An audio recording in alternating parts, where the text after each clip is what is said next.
अस्सलाम वालेकुम, मैं हूं आपकी मेज़बान रुखसार वारिस और आप सबको इस प्रोग्राम में खुशामदीद कहती हूं। आज के हमारे मेहमान हैं सैयद सुल्तान साहब, जिनका ताल्लुक स्पोर्ट्स से है। तो आइए इनसे कुछ सवालात जानते हैं। जी सैयद सुल्तान साहब, तो आपने स्पोर्ट्स कब से ज्वाइन किया और आप किन किन शोबों से वाबस्ता हैं? सबसे पहले तो मैं आप लोग की मेहरबानी अदा करना चाहता हूँ कि आप लोगों ने मुझे यहाँ पे बुलाई और इतनी इज़्ज़त बख्शी, और आपके मैं तमाम ऑर्गेनाइजेशन जितने भी मेंबर्स हैं उन्होंने मुझे बुलाया और इज़्ज़त बख्शी। तो मैं अपने बारे में बताता हूँ कि मैं स्पोर्ट्स कब ज्वाइन किया और किन किन शोबों से मेरा स्पोर्ट्स के साथ ताल्लुक़ है। तो मेरी जर्नी कहाँ से शुरू हुई है, मैं बचपन में 6th क्लास में था, मुझे फ़ुटबॉल का शौक़ था। तो मेरे कज़न फ़ुटबॉल खेलते थे, वो माशाल्लाह वो अच्छे फ़ुटबॉल खेलते थे, उनका अपना एक क्लब था। तो मैं उनके साथ जाता था फ़ुटबॉल वगैरह देखने के लिए। तो स्लोली एंड ग्रेजुअली मुझे भी फ़ुटबॉल का शौक़ हुआ। तो फिर इसी तरह होते होते आखिर में मैं लाला अकबर एक पाकिस्तान टीम का कैप्टन रहा है, उसके साथ फिर मैंने प्रैक्टिस शुरू की। तो 3 साल तक मैं लाला अकबर के साथ प्रैक्टिस करता रहा। अल्हम्दुलिल्लाह उस दौरान मैंने बहुत से स्किल्स फ़ुटबॉल के सीखे, मेरी डेवलपमेंट हुई उसमें, चाहे वो मेरे फिटनेस कंपोनेंट्स हो या स्किल रिलेटेड कंपोनेंट्स हो, वो सारे बेहतर हो गए। तो मैं अपने कोच की भी बहुत शुक्रगुज़ार हूँ कि मैं सुबह नमाज के बाद अपनी ट्रेनिंग के लिए जाता था।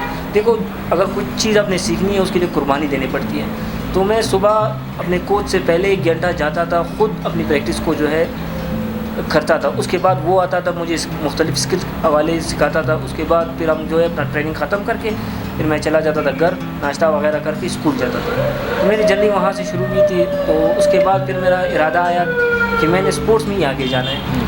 फिर मैंने कुछ टूर बलूचिस्तान की तरफ से मारे, जैसे कि बलूचिस्तान की जो टीम यहाँ से जाती थी, गिलगित बल्तिस्तान, एक बार पाकिस्तान स्पोर्ट्स बोर्ड की टीम जा रही थी बलूचिस्तान की तरफ से, तो मैं उनके साथ गया। ऐसे मैंने स्पोर्ट्स बोर्ड की तरफ से मैंने जो है बहुत से इवेंट्स पे गया हूँ। मैं अपने क्लब की तरफ से बहुत से मुख्तलिफ़ शहरों पे गया हूँ, जैसे कि नवाबशाह हो गया, सादिक़ाबाद हो गया, इसी तरह मैं लाहौर, इस्लामाबाद और गिलगित बल्तिस्तान भी गया हूँ इस हवाले से। तो फिर मेरा शौक़ आया फ़िज़िकल एजुकेशन की तरफ। फिर मैंने फ़िज़िकल एजुकेशन में जो है एडमिशन लिया कि अभी मैंने जो है स्पोर्ट्स में कुछ करना है, अपने जो यूथ के लिए कुछ करना है। आया है मेरे लिए, मैंने ख़ुद अपने लिए तो कुछ नहीं कर सका क्योंकि मुझे सपोर्ट नहीं थी लोगों का कि मुझे आगे बढ़ा सके। लेकिन मैं चाहता हूँ कि जितने भी हमारे बलूचिस्तान में जितने भी टैलेंटेड स्टूडेंट हैं उनके लिए मैं कुछ कर सकूँ। तो ये मेरी जर्नी थी, यहाँ से शुरू हुई थी। और अभी मैंने फ़िज़िकल एजुकेशन में एज ए बैचलर मैंने BS कर लिया है अल्हम्दुलिल्लाह। 4 साल की डिग्री, मेरा रिज़ल्ट भी आ चुका है। तो ने बीच में अभी कहा कि मुझे सपोर्ट नहीं मिली, तो क्या सर ये सपोर्ट मिलना लाजमी है? बिल्कुल, ये सपोर्ट की बात मैंने इस वजह से की, यहाँ पे आप लोग भी जानते होंगे, मैंने तो बहुत फुटबॉल में वक्त गुजारा है। यहाँ पे फेवरेटिज़म ज़्यादा होती है, जो प्लेयर जहाँ पे कनेक्ट होता है उनको ही ज़्यादा से ज़्यादा अपॉर्चुनिटीज़ मिलती है, दूसरे को नहीं मिलती। तो जिसकी चलती है वही करता है, उसको ही मिलता है, हर इंसान को नहीं मिलता। तो मैं उस टाइम हम भी फिट थे, अच्छे खेलते थे, लेकिन हमें इस तरह मौका नहीं मिला कि हम आगे बढ़ पाए, क्योंकि हमारे जितने भी हमारे साथी थे, हमारे कोचेस थे, वो ये पॉलिटिक्स में नहीं। जी सर, हमने अक्सर सुना है कि स्पोर्ट्स में सियासत होती है। जो लोग सियासत करते हैं, चाहे वो खिलाड़ी हों या ऑफिशल्स हों, तो वो लोग आगे बढ़ते हैं और जो सियासत नहीं करते वो पीछे रह जाते। तो इस बात में कितनी सच्चाई है?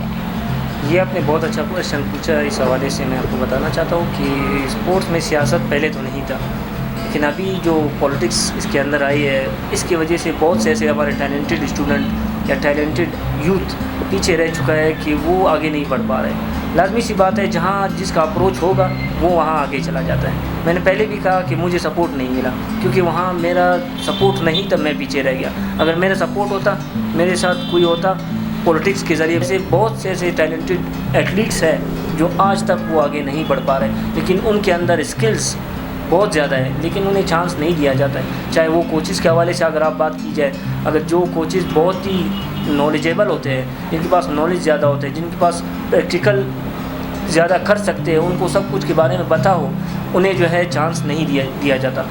अक्सर और बेशतर मैंने पाकिस्तान टीम में जो है देखे है कि पाकिस्तान टीम के साथ पंजाब, सिंध और KPK के जो लोग हैं, कोचेज़ हैं, वो अक्सर जाते हैं। हमारे बलूचिस्तान के कोचेज़ को वो नज़रअंदाज करते हैं। यहाँ पे हमारे साथ अख्तर मोहिउद्दीन साहब जैसे अच्छे हस्ती है, इसी तरह हमारे साथ असगर साहब जैसे अच्छी हस्ती है, इसी तरह लाला अकबर है।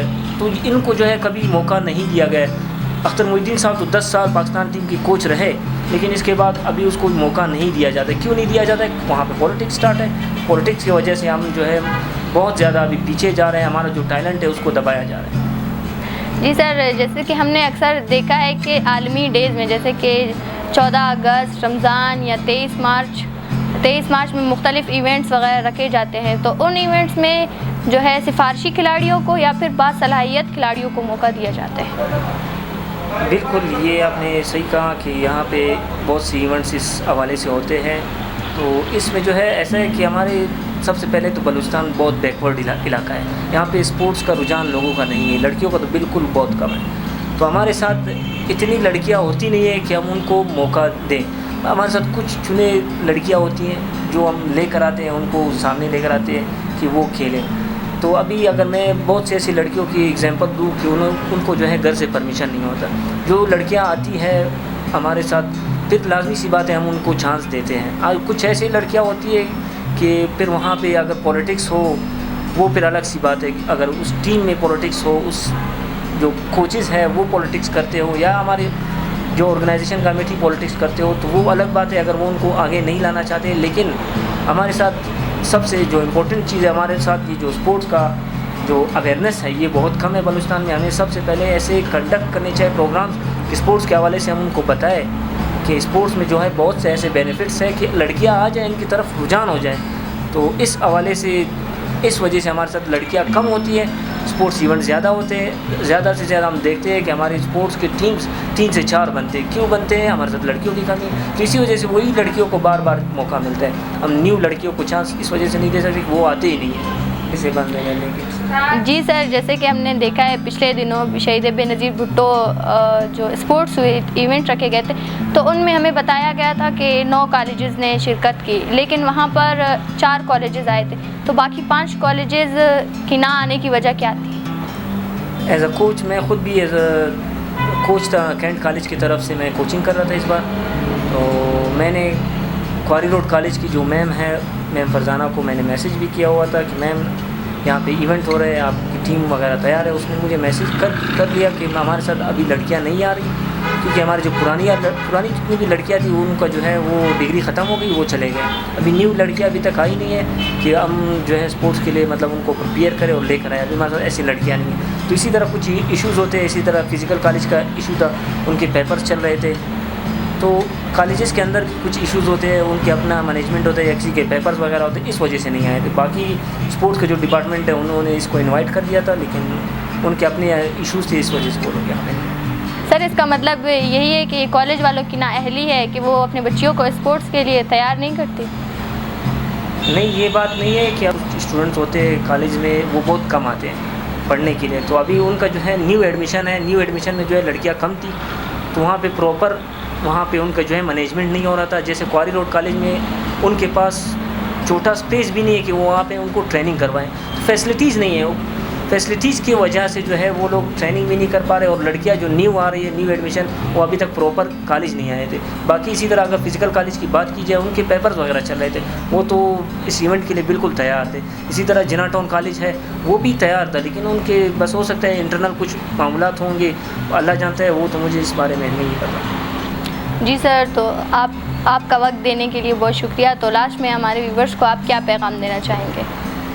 बस लास्ट में यही कहना चाहता हूँ कि जो भी आप लोग को टास्क मिले, चाहे वो छोटा हो या बड़ा हो, उसको सीरियसली आप लोग लेना है, क्योंकि छोटे छोटे सीढ़ियों पे जब आप चढ़ोगे तो आप कामयाब हो जाओगे। डायरेक्ट जो है इंसान बड़ी सीढ़ी तक नहीं जा सकता। और इसके साथ साथ मैं ये भी कहना चाहता हूँ कि हमारे जितनी भी एथलीट्स गर्ल्स हैं, उनको जो है स्पोर्ट्स की तरफ आना चाहिए। लाजमी नहीं है कि वो पाकिस्तान को रिप्रेजेंट करें, उनको जो है चाहिए कि अपनी सेहत के लिए स्पोर्ट्स में जो है हिस्सा लें। Thank you. जी नाजरीन, तो आज का हमारा प्रोग्राम यहीं तक था। मिलते हैं एक अगले वक्त में एक नए मेहमान के साथ। तब तक के लिए अल्लाह हाफ़िज़।